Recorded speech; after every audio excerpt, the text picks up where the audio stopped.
অগ্রণী ব্যাংকে হাসিনার লকারে 832 ভরি স্বর্ণের সাথে পাওয়া গিয়েছিল একটি চিরকুট। সেই চিরকুটে কি লেখা ছিল, কার কার নাম লেখা ছিল? দর্শক, শেখ হাসিনা পরিবারের 3টি ব্যাংক লকার খুলতেই যেন বেরিয়ে এলো স্বর্ণের পাহাড়।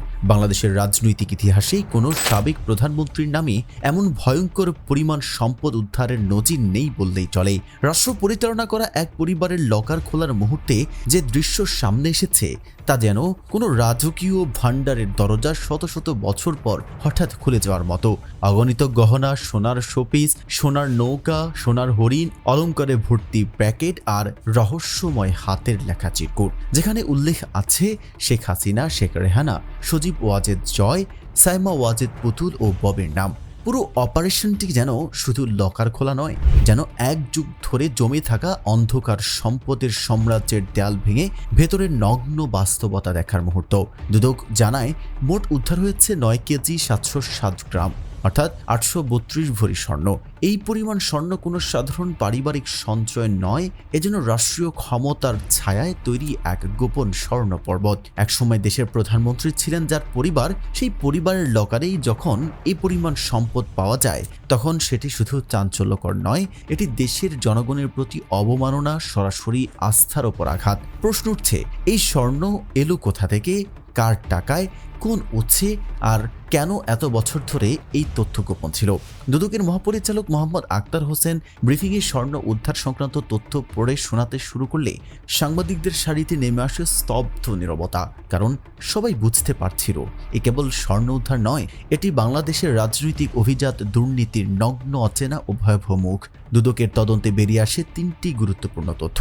1. পূবালী ব্যাংক লকার নং 128 শেখ হাসিনার নামে। ভেতর থেকে পাওয়া গেল কেবল একটি খালি পাটের ব্যাগ, কিন্তু তদন্তকারীদের মতে এটি সম্ভবত অন্য লকারে স্বর্ণ স্থানান্তরের ইঙ্গিত বহন করে। 2. অগ্রণী ব্যাংক লকার নং 751 শেখ হাসিনা ও সাইমা ওয়াজেদ পুতুলের নাম। এখান থেকে উদ্ধার হয়েছে 4932.60 গ্রাম স্বর্ণালঙ্কার। একটি লকার থেকে পাওয়া এমন পরিমাণ কোনো সাধারণ ঘটনা সম্ভব নয়। 3. অগ্রণী ব্যাংক লকার নং 753 শেখ হাসিনা ও শেখ রেহানার নামে। উদ্ধার হয়েছে 4783.56 গ্রাম স্বর্ণ। মোট হিসাব দাঁড়ায় 9.707 কেজি, অর্থাৎ 832 ভরি। তদন্তকারীরা জানান, এগুলোর ধরন ও পরিমাণ দেখে স্পষ্ট বোঝা যায় এগুলো বহু বছর ধরে পরিকল্পিতভাবে সংগ্রহ করা হয়েছে। বড় জরুরি প্রতিষ্ঠানেও এত বৈচিত্র্যময় গহনা একসঙ্গে দেখা যায় না। প্রতিটি আইটেম আলাদা ক্যাটালগ করতে ঘন্টার পর ঘন্টা সময় লেগেছে। আরও উদ্বেগের বিষয় হলো 2007 সালের সম্পদ বিবরণীতে এসব লকারের উল্লেখ থাকলেও স্বর্ণের কোনো বিবরণ ছিল না।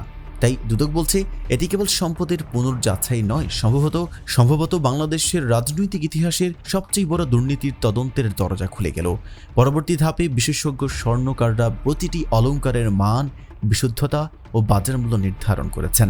পাশাপাশি এনবিআর যাচাই করবে কর ফাঁকি হয়েছে কিনা। যদি অসঙ্গতি পাওয়া যায়, তবে যাদের নাম পাওয়া গেছে তাদের বিরুদ্ধে দুর্নীতি, অবৈধ সম্পদ অর্জন এবং মানি লন্ডারিং মামলার নির্দেশনা দেওয়া হবে। আর এই মামলাটি হতে পারে দেশের ইতিহাসের সবচেয়ে আলোচিত দুর্নীতি মামলাগুলোর একটি।